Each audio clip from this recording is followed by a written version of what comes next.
Fala pessoal, Lucas Lentini para mais uma Fritada Sim, e hoje eu tenho o prazer de ter esse cara, Dr. Hugo, nosso ortop referência, que já esteve aqui com a gente, já tem um curso inteiro de ortopedia no PS, para quem trabalha em pronto-socorro, né? E Hugo, além de ortopedista, é ortopedista do esporte, foi preceptor lá do Hospital das Clínicas, do IoT, e tem a página É Osso, no qual faz o seu jabá, Hugo. Conta aí do É Osso. Bom, o É Osso é uma página que eu trouxe com o objetivo de discutir algumas lesões que acontecem no esporte, sabendo que as lesões elas representam um potencial de atrapalhar toda a temporada de um time, a temporada de um atleta, e sempre desperta muito interesse daqueles ou que gostam, que torcem, que apostam nos esportes, porque influencia diretamente nos resultados, e é uma oportunidade de trazer uma educação continuada para os atletas, seja o profissional, seja o atleta amador, incluindo aqueles que trabalham diretamente com os atletas, outros ortopedistas, físios, e principalmente aqui para o nosso contexto, os médicos que trabalham com emergência, sabendo que muitas vezes o primeiro atendimento para um atleta que sofre uma lesão não vai ser feito pelo ortopedista, não vai ser feito um tratamento definitivo. O objetivo é fazer um controle de danos até que você chegue a uma conduta final. Então a ideia do É Osso é poder trazer esse tipo de discussão para todo mundo que quiser acompanhar. Show de bola. Hugão, bem-vindo. Obrigado aí por estar aí. Mais uma vez. Mais uma vez. E pessoal, hoje vai ser uma fritada um pouco diferente. A gente vai fazer um caso surpresa, mas não tão surpresa, porque a gente pegou uma situação aí que aconteceu recentemente e que o Hugo apontou aqui pra gente como é importante a gente discutir isso mais a fundo para quem trabalha lá na ponta do pronto-socorro. Que a lesão é essa aqui. Não sei se vai aparecer no meu dedo aqui, mas essa aqui, olha o vídeo aí, essa lesão aí, eu não sei se já apareceu ou se vai aparecer agora, mas você provavelmente viu isso e é baseado nesse ocorrido que a gente vai fazer o caso de hoje. Então, Hugão, estamos lá fazendo um interturmas, mas não pode ser de ortopedia, né? Vamos fazer um interturmas clínica médica versus cardiologia, versus emergência, versus... Onde tem médico de verdade, né? onde não, o pessoal não vai saber necessariamente o que fazer. Porque se tiver ortopedista, porra, aí tá fácil. Deu a graça. Aí o cara já mete lá uma cirurgia na hora. Seguinte, um dos colegas está jogando e vem o outro colega do outro time chamado Marcelo e acaba dando uma pisadinha no joelho desse colega e houve ali uma deformidade imediata. O cara começa a gritar de dor. Claramente algo aconteceu ali, né? A gente fica, puta, será que quebrou, fraturou, luxou? O que aconteceu? O que a gente faz ali na hora? Como que eu faço esse primeiro atendimento em campo? O primeiro passo, na hora que você percebe que teve um trauma em um membro e existe uma deformidade, é tentar, principalmente para aqueles que têm menos experiência com trauma ortopédico, é minimizar os danos, né? No caso, onde a gente está discutindo aqui, ficou bem evidente o que aconteceu na hora que você tem acesso a uma câmera filmando. Mas nem sempre você consegue perceber aquele detalhe na hora do trauma. Então você tem que ter um leque de possibilidades, sabendo que realmente, só de olhar você não vai conseguir ter certeza se é uma fratura, se é uma luxação, se é uma fratura, luxação. E isso tem que passar na tua cabeça na hora de tomar os primeiros cuidados. Lembrando, que a gente está falando de um primeiro atendimento, principalmente no ambiente de APH, fora do hospital. A lesão em si depois, a gente sabe o que aconteceu, foi uma luxação do joelho. Essa é uma das lesões mais trágicas que a gente tem na ortopedia. Provavelmente é a pior lesão esportiva que pode acontecer. Seria, é difícil falar isso, assim, não é legal, mas seria menos pior se ele tivesse quebrado a perna do que se ele tivesse deslocado o joelho. Caramba. Tá? Pensando em prognóstico tanto a curto quanto a longo prazo. Pensando na possibilidade de ser uma luxação de joelho, eu tive até um caso que foi parecido com o que está acontecendo nessa discussão, que eu estava no hospital e eu recebi uma ligação de uma colega, médica do esporte, que foi cobrir um evento de paralímpico. Era judô para pacientes que eram cegos, só que era peso pesado. Os caras tinham lá 120 quilos lutando, eram uns caras muito fortes. E ela me ligou falando, Hugo, um dos nossos atletas aqui acabou de torcer o joelho, um cara caiu em cima do joelho dele, acho que ele quebrou o fêmur. E quando ela me contou, pelo mecanismo de trauma, eu tinha acabado de fazer um post sobre esse tipo de lesão, a primeira coisa que eu falei para ela é, porra, vai lá no cara, palpa o pulso dele. Ele não deve ter quebrado o fêmur. Não é tão comum você quebrar um fêmur num trauma desse tipo. Pode acontecer, mas não é tão comum. Ele deve ter deslocado o joelho. Palpa o pulso. Essa é a primeira medida. Porque aqui, quando eu estou falando desses traumas de extremidades, incluindo a luxação, que é a pior delas nesse sentido, eu tenho duas preocupações imediatas, né? A primeira é tentar não piorar a lesão. Então, uma manipulação mal feita desse membro. Eu posso pegar uma fratura que era fechada e expor ela. Eu posso pegar uma fratura que não tinha complicações e gerar complicações. Ou eu já posso vir com um paciente que tem essas complicações. Seja uma exposição, e aí eu tenho aqueles cuidados básicos, né, os 5 As para uma lesão exposta, que é já ter um pensamento de iniciar antibiótico terapia imediata para esse paciente, analgesia, alinhar esse membro, não é reduzir, eu não estou pensando ali em ter um tratamento definitivo, mas eu quero diminuir as complicações, porque o membro deslocado ele pode estar acotovelando um nervo e gerar uma praxia, ele pode estar acotovelando um vaso e gerar uma isquemia distal.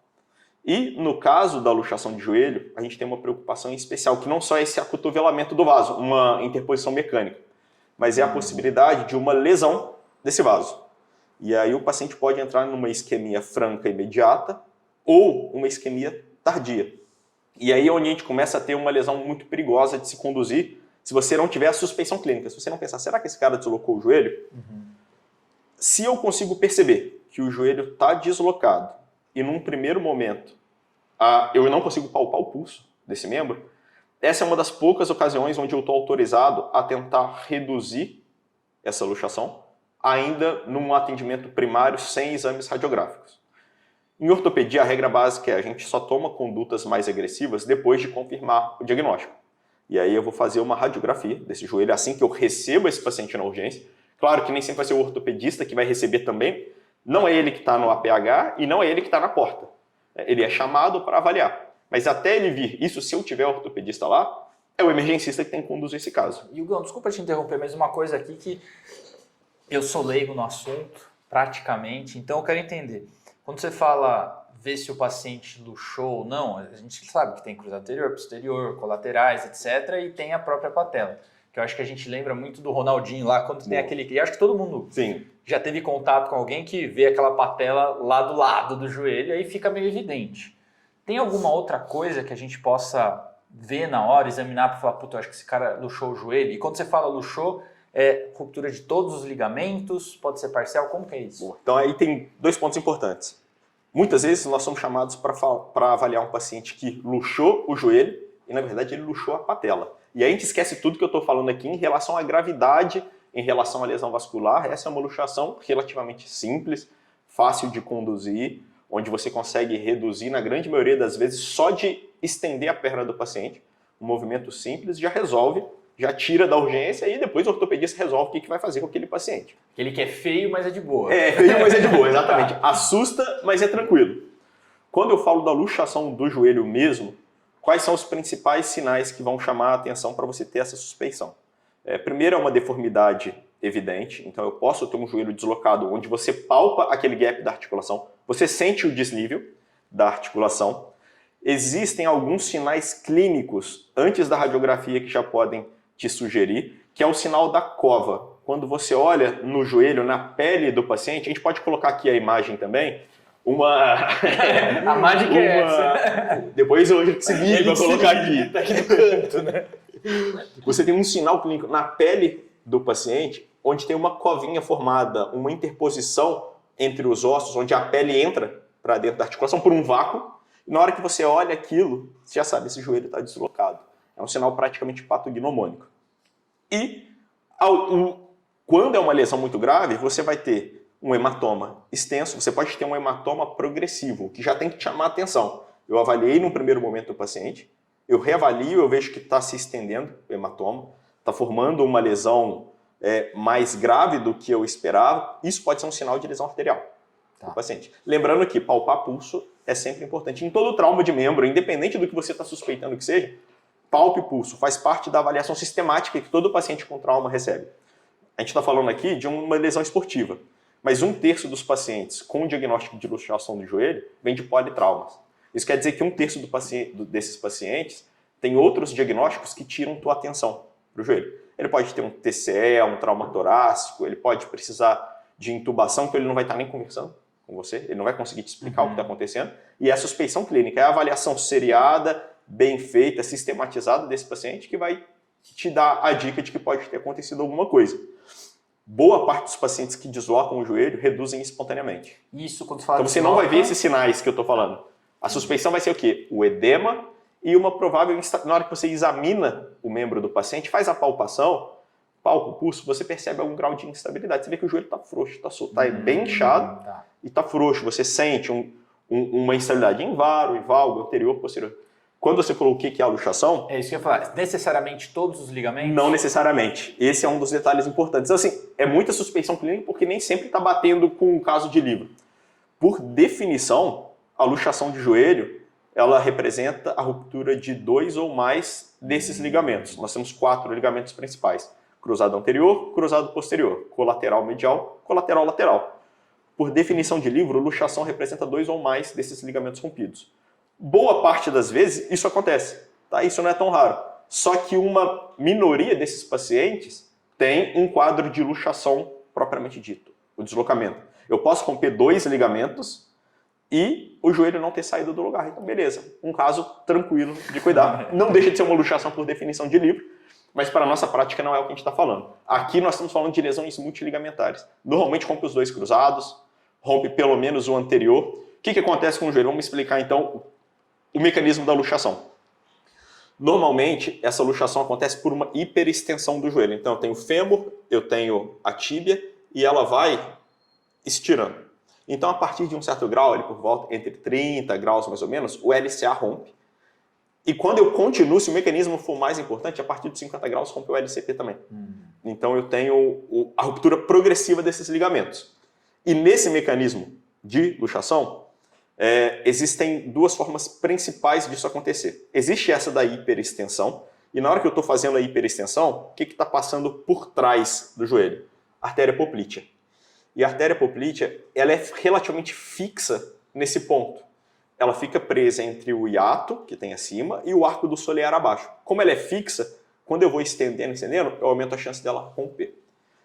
O joelho ele pode se deslocar, por exemplo, num trauma no painel do carro, que é o mais comum da gente ver no dia a dia, na prática do pronto-socorro. O cara bate o carro, bate a moto, o joelho bate no painel. Então, qual que é o sinal que você percebe? Uma escoriação na frente da patela. Um joelho muito inchado, a patela escoriada, ele é emaciado, com hematoma e com uma instabilidade no exame físico. Se a tíbia vai para trás, ela pode romper a poplítea por um mecanismo contusional mesmo. Nesses casos, a isquemia do paciente é franca. Esse é o caso que você já tenta palpar o pulso, não percebe o pulso, está pálido, está frio. Isso aqui tem que te chamar muito a atenção para uma avaliação imediata pelo vascular. Então você não vai esperar o ortopedista, já tem que chamar um vascular nesses casos.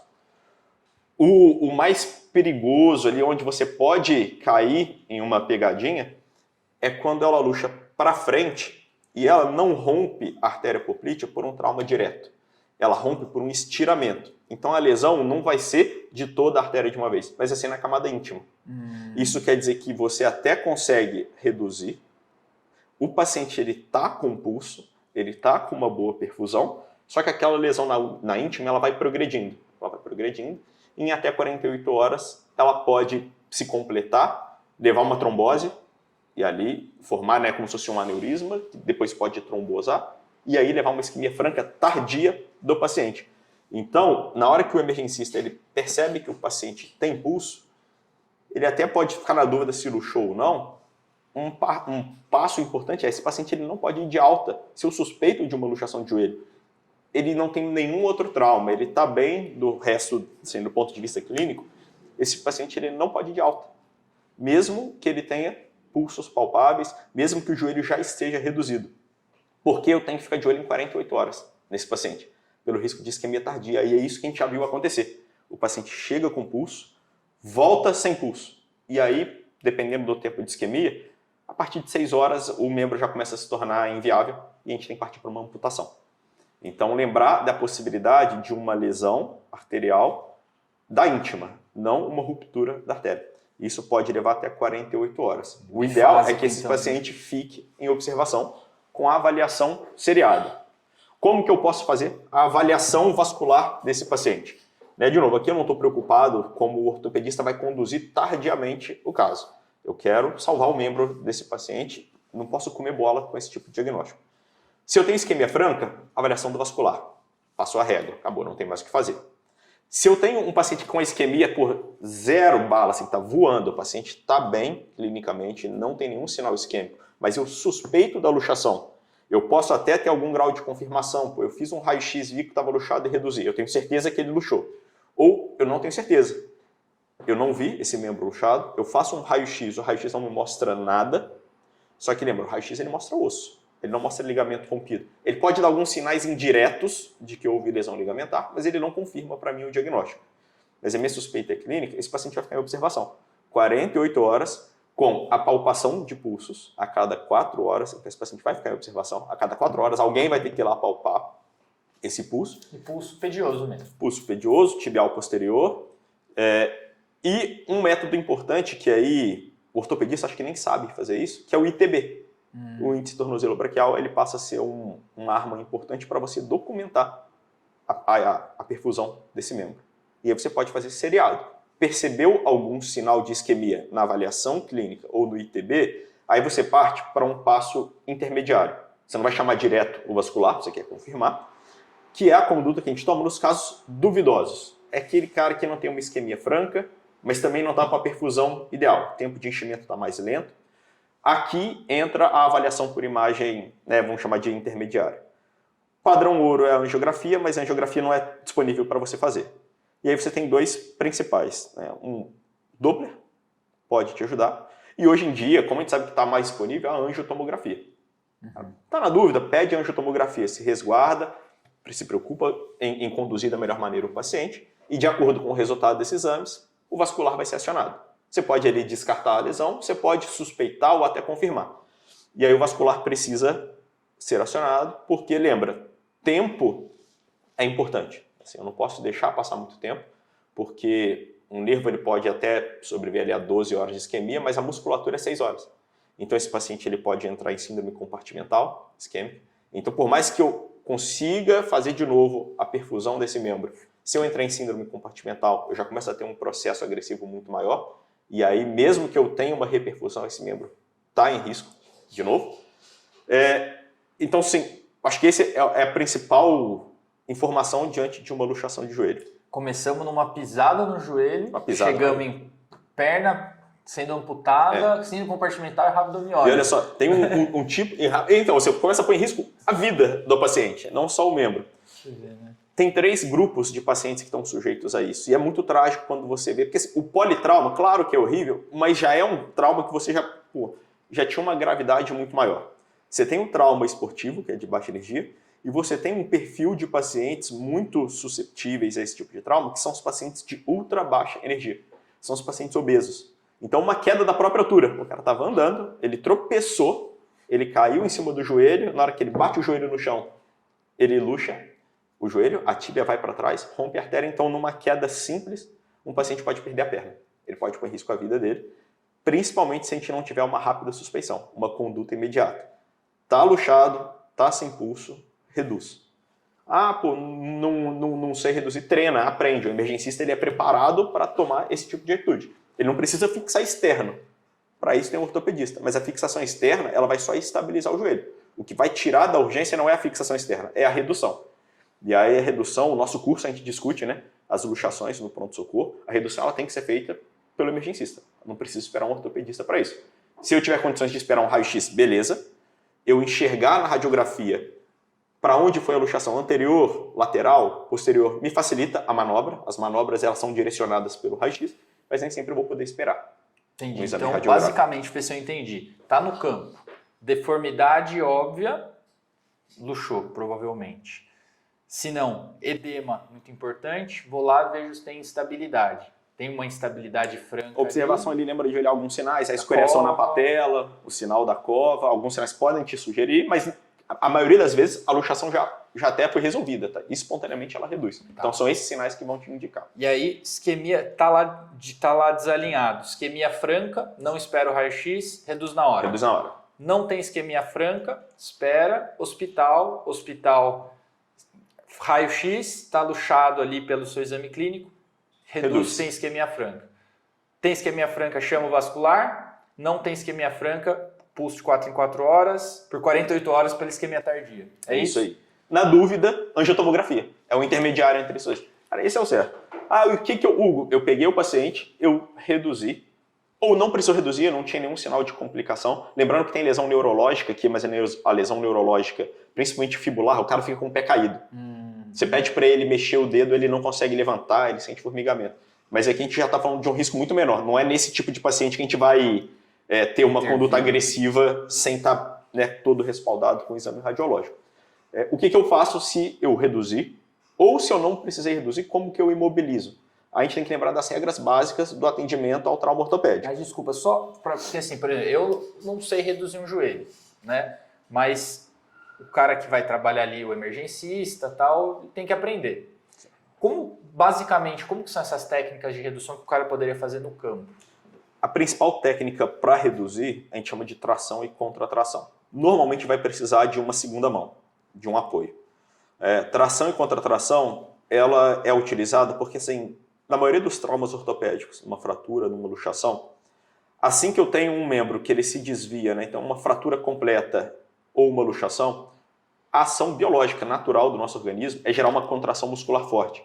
A contração muscular, ela tende a estabilizar, por ação mesmo de contração, aquele membro que está instável. Então o membro ele se contrai, na hora que ele contrai, ele encurta. Então o joelho, vamos supor, eu tenho aqui um paciente em decúbito. Na hora que ele luxa, ele vai fazer isso. Então a tração e contratração alguém vai estabilizar o fêmur de um lado e o outro vai fazer uma tração progressiva. Não é abrupta, não é força, é jeito. Então você vai fazer uma tração progressiva para ir ganhando esse comprimento. E muitas vezes você vai fazer algum movimento complementar à redução. Por exemplo, na hora que eu tenho uma luxação anterior, aqui é para frente, na hora que eu vou fazendo a tração e contratração, eu posso fazer a reaposição. Então, alguns movimentos de hiperdeformação.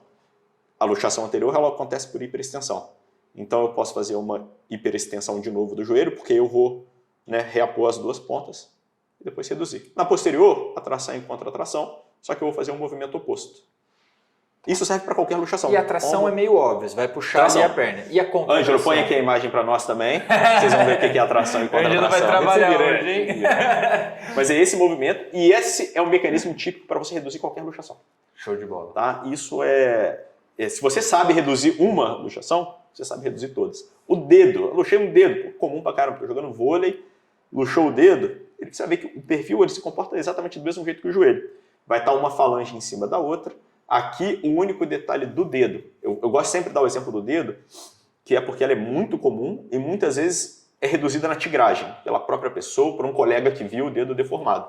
A tração e contratração ela é feita de uma maneira um pouco diferente no dedo, porque, imagina, uma articulação muito pequena. Se eu chegar e puxar teu dedo aqui, eu consigo criar um espaço tão grande que o vácuo criado dentro dessa articulação pode interpor algumas partes moles e eu não conseguir nunca mais reduzir sem uma cirurgia. Entendi. Então, no dedo, que a gente faz com cuidado, a gente vai usando o nosso outro dedo para ir empurrando. Em vez de fazer a tração, eu faço um empurrão. Entendi. Aqui, só para evitar um mecanismo muito bruto. Mas ombro fora do lugar, tração e contratração. Tem o joelho, o fêmur, puxação de fêmur, da coxa femoral, tração e contratração. Aí ele é muito mais um detalhe de como posicionar o braço, mas o raciocínio, a lógica, o mecanismo para você conseguir reduzir uma luxação, tração e contratração é o que resolve. E lembrando que assim, eu já fiz 1, 2 vezes, mas você vai fazer isso no campo se for uma necessidade, absoluta, que é lesão vascular. E senão deixa para quem faz sempre. Deixa para quem faz. Não vai se expor, não vai expor o paciente a um risco de você fazer uma manobra errada. Que lembra, o cara podia não ter uma lesão arterial e você causar. Então a gente vai fazer numa medida extrema. É a única indicação da gente fazer, mesmo o ortopedista, mesmo o cara treinado, ele não vai reduzir se não tiver uma indicação muito clara de que era preciso resolver aquele problema de maneira imediata. Não dá para ficar pior. Não dá para isso, exatamente. Eu não posso piorar? Beleza, vamos lá, vamos tentar melhorar. menos piorar isso aqui. Show Mas de essa bola. é a principal. Reduziu ou não precisou reduzir, não tinha lesão, é imobilizar. Regra básica da imobilização para você que está atendendo qualquer trauma. Fazer uma trilha, alguém caiu. Minha avó caiu em casa. Cara, você tem que saber, porque todo mundo está sujeito a isso.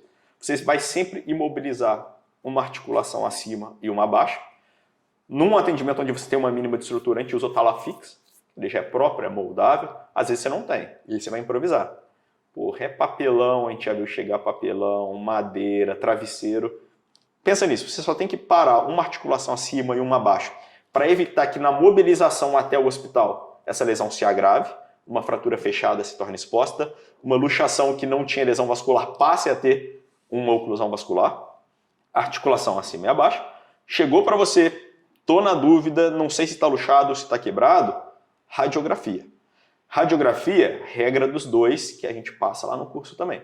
Então, na regra dos 2, você sempre vai fazer radiografia em 2 incidências. Então, é sempre um AP e perfil. Ah, não consegue fazer? Consegue, cara. Sempre consegue. Não tem desculpa. Porque você, no AP, uma luxação, por exemplo, se ela tiver só, vamos supor, de lado, no perfil ela não vai aparecer, porque eu estou vendo o plano. No AP, eu vejo. E o contrário pode acontecer. Eu faço um AP, eu não vejo a luxação, porque no AP eles vão estar sobrepostos. Na hora que eu faço o perfil, eu vejo. Então, é sempre 2 incidências. Muito ortopedista treinado deixa passar batido quando faz mal feito o exame. Nem sempre é claro a luxação. Então, sempre 2 incidências. Não sei o que está acontecendo. Pode ser uma fratura. Eu estou falando aqui de luxação, mas podia ser uma fratura. Sempre radiografar pegando uma articulação, né, um segmento acima e um abaixo. Se for uma fratura da tíbia, estava quebrada aqui, essa fratura ela pode correr até perto do tornozelo, pode correr para o fêmur. Então a radiografia, o trauma no joelho, você vai pedir raio-x de joelho, perna e fêmur. Sempre, cara, tem outras 2 regras. Tem uma terceira que aqui não vai ser o caso, que é 2 ocasiões. Eu posso comparar um raio-x antigo do paciente com o novo e ver se mudou alguma coisa. Mas olha, eu não sou ortopedista, eu não estou treinado, né? A gente sabe que muitas vezes nós formamos sem uma formação adequada em ortopedia. Eu não estou treinado a ver o raio-x. Eu não sei se isso aqui está deslocado ou não, está quebrado ou não. O que eu faço? Cara, você tem 2 maneiras de resolver isso. Primeiro, que é, seguindo a regra dos 2, é a segunda opinião. Liga para o maldito de um ortopedista. Fiz tanto isso. Tá todo mundo com celular hoje em dia. Foto do raio-x, foto clínica, pega uma opinião de quem sabe. Não espera chegar um ortopedista de outra cidade para avaliar teu paciente. O cara está operando. Tá ali no hospital onde eu trabalho. Tem ortopedista, tem 2 ortopedistas de plantão. E o paciente chega para a sala de trauma com o emergencista. Tá, o ortopedista está fazendo uma fratura exposta, tá os 2 lá operando. E aí, vai esperar? Eu já ouvi histórias disso acontecer. Ficar esperando o ortopedista descer para avaliar um paciente que tinha um membro luxado. Até o ortopedista chegar, já bateu o tempo de isquemia, o paciente evoluiu computação. Então assim, não espera, pô, sabe? Tá na dúvida, sobe no centro cirúrgico, leva a foto do raio-x e pergunta pro cara o que aconteceu. E, não tô sem internet, não tem ortopedista, não tem com quem discutir, você tem um gabarito do outro lado. Cara, radiografa o outro joelho do paciente, o que não tinha trauma. Se ele tiver trauma nos 2, aí fodeu, aí não tem o que fazer. Mas se ele tem um outro joelho do lado, radiografa o outro joelho, põe um do lado do outro e compara. Você vai saber se aconteceu alguma genial, coisa aqui. Né? Então, tem gabarito, né? Tem gabarito. A gente está falando de membros aqui. Então, são essas dicas que eu acho que podem oferecer muito valor para o paciente que você está atendendo. Te torna um emergencista diferenciado dos demais que acham que não precisa saber nada de ortopedia. Porque assim, precisa, isso pode acontecer com qualquer um, em qualquer lugar. E isso pode fazer a diferença na vida de alguém. Animal, animal. E uma coisa, quando você vai, por exemplo, luxou ali o joelho, então tá... Cara, eu já vi todo tipo de lesão em campo, assim, de colega de faculdade. Clássico. Né? E... Aluno de medicina, ele é fator de risco para lesão. Total, é impressionante. Total. É um CRM latente, né? Toda hora. Cara, e aí eu vou imobilizar esse joelho com o que eu tiver ali na hora. E aí eu vou fazer o quê? Você falou 2 articulações, né? Como que eu faço essa imobilização in situ ali? Se você tiver um tala fixo, tiver alguma coisa, se você não tiver... Tenho, sei lá, uns pedaços de madeira, uma vassoura, cara, e aí? Você vai pensar, eu tenho que imobilizar, nesse caso, o joelho. Então eu vou ter que pôr um anteparo embaixo do fêmur. Eu posso deixar numa posição mais funcional. Muitas vezes, se eu não quero mexer muito naquele membro, eu não quero piorar uma lesão, e eu sei que eu não preciso ter nada imediato, Às vezes a gente reduz até a inflexão, reduz a maneira que for menos agressivo para o paciente, desde que eu perceba que aquela postura não está, né, agravando a lesão, pondo em risco a pele, o nervo, o vaso. Você vai colocar um anteparo embaixo do fêmur, vai moldar a articulação, colocar um anteparo embaixo da tíbia, amarrar. Não tem mistério, não tem muito o que fazer. Fêmur, tíbia, deitadão, hospital. Deitado, prancha. Lembra, né? Esse cara pode ter outros traumas, então assim, lembrar da sequência básica do ATDS. Claro que no trauma esportivo não é tão frequente, mas e o acidente de moto que você estava passando do lado? Então assim, faz o protocolo ATDS, né? Padrão, mas a imobilização é lembrar, um segmento anteparo embaixo do fêmur, embaixo da tíbia, isso já vai estabilizar o joelho dele. Cara, amarrou com o que você tiver, leva para o hospital. Chegou no hospital, você recebeu essa gambiarra, a primeira coisa que você faz é tirar essa imobilização. 2 motivos. Lembrar que isso pode estar gerando pressão na pele, isso pode machucar o paciente. Você deixar o paciente na prancha há muito tempo, a gente sabe que não pode fazer isso, e pode atrapalhar a avaliação radiográfica. Ainda mais nos casos que é duvidoso, você não tem tanta experiência, um raio-x mal feito pode te atrapalhar no diagnóstico. Primeira coisa, você tira e a gente faz coxins com lençol. Então eu pego vários lençóis, faço coxins com ele, ponho do lado do fêmur, do lado interno, do lado externo, do lado interno e externo da tíbia, amarro com atadura. Manda esse cara para o raio-x dessa maneira. Sem anteparo fixo. Sim, pelo amor de Deus. O que a gente mais recebe é a ortopedia sendo chamada para avaliar um paciente que fez o raio-x com tala fixo. O tala fixo ele é de metal por baixo. Assim, cara, não aparece o que a gente quer ver muitas vezes. O que tem que fazer? Tira tudo, repete o raio-x, perdemos tempo. E tempo para esse paciente pode ser importante. Top! Então, acho que o que ficou mais assim palpitante para mim aqui é a lesão vascular, né? Lesão vascular. Na hora, luxação. na chegada no hospital. E por 48 horas por 48 horas. Continuar avaliando esse cara. E outra coisa que eu gostei muito, porque, putz, é óbvio que, foi uma aula magna, mas eu não vou ter mão ali de, muitas vezes, às vezes a isquemia vai estar óbvia, às vezes a boa perfusão também. Mas muito provavelmente um não especialista vai ter dúvida muito mais frequente. E aí lança a mão do angiotomo, né? Angiotomo ou Doppler, um dos dois, já vai dar mais segurança para conduzir o caso, até para você ter tempo de fazer a avaliação completa desse paciente, de outros traumas que ele possa ter, até ser definido. Vai fixar externo? Vai só imobilizar? Vai precisar de um vascular? Se precisar do vascular, tem que fixar externo antes. Então não adianta só chamar o vascular, já chama a porra do ortopedista também. O cara vai, faz o reparo vascular, a gente vai fixar externo depois, a gente rasga tudo que o cara fez. Então são esses cuidados assim na hora de conduzir o paciente que podem melhorar o desfecho dele. Top! Eu não vou nem falar aqui o habitual de temos um vencedor, porque isso aqui foi uma aula magna, temos um professor. Hugão, sempre um prazer, sempre surpreendente, assim, eu vou esperando bastante, mas animal, obrigado. Se gostou, continua seguindo, vamos ter muito mais do Hugo por aí. Tem já a aula dele lá no Toque do Especialista, tem o curso do PS Dominando Ortop, o Hugão tá sempre aí com a gente, graças a Deus temos esse prazer de ter esse monstro professor aqui. Siga o Osso, tem muita coisa lá, animal, assim, de lesão esportiva, enfim. Olha lá que você vai ver como é top. Obrigado de novo, Hugão. Valeu, tamo junto e até a próxima.